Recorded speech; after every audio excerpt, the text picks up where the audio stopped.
But we're going to begin with the Republican campaign for the White House and the pressing question, how do you know if you've had too many debates? Saturday night's 3,000th Republican debate was an hour and a half, but CBS only aired 1 hour of it so that they could still bring you, the viewer, a fresh NCIS rerun.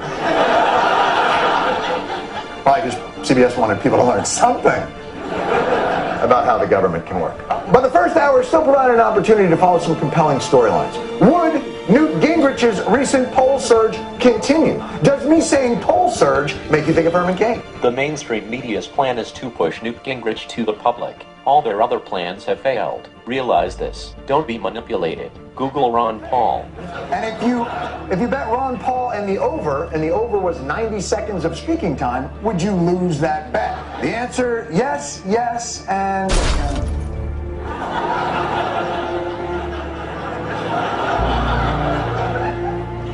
EPA. What the hell is going on? Yeah, it's pretty amazing. I mean, you sort of assumed maybe some of this was happening because I think like 90 seconds was about the amount of time that the Ron Paul camp had to respond also in talks. There's not a lot of time for these guys. We have a top tier. It is Mitt Romney, Rick Perry, and Michelle Bachmann. We have a new top tier, and it's Perry, Mitt Romney, and Bachmann. There's now a top tier, at least for now, of Romney, Perry, and Bachmann. Poll. Romney leads New Hampshire. Huntsman third, Perry fourth. Now, do they know how to count? Why would they omit saying who was in second? Well, you know why? Ron Paul. What about Ron Paul? He only spoke a total of 89 seconds in last night's debate. So why give him short shrift? He polls very well. He usually wins, most of the straw polls, or he's very high on the straw polls.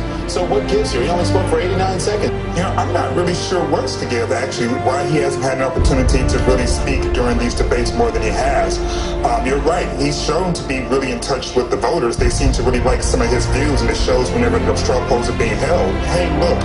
The electorate is undecided. We should all get the same number of questions. A new Gallup survey showing Rick Perry running second to Mitt Romney, knocking down Iowa favorite Michelle Bachmann to fourth.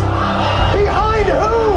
How did Libertarian Ron Paul become the 13th floor in a hotel? But is there a media bias against him? Just from the media's point of view, isn't he good for the media because he challenges Republican orthodoxy and courses debate and generates and stimulates the discussion about ideas that the other Republicans don't want to talk about? Well, that's right. And it's because the other Republicans don't want to talk about it. It's because he is such an extraordinary candidate that the mainstream media doesn't pay attention. Every time Ron Paul comes out, attracts huge crowds, gets numbers that are sufficient in the polls to say this could be your Republican nominee, the mainstream media that refuse to acknowledge. It's like he's standing in front of them and they say, I don't believe it. Don't believe it. I'm going to rub my eyes and see if I can. Oh, he's still there. Yeah. The key issue is the economy.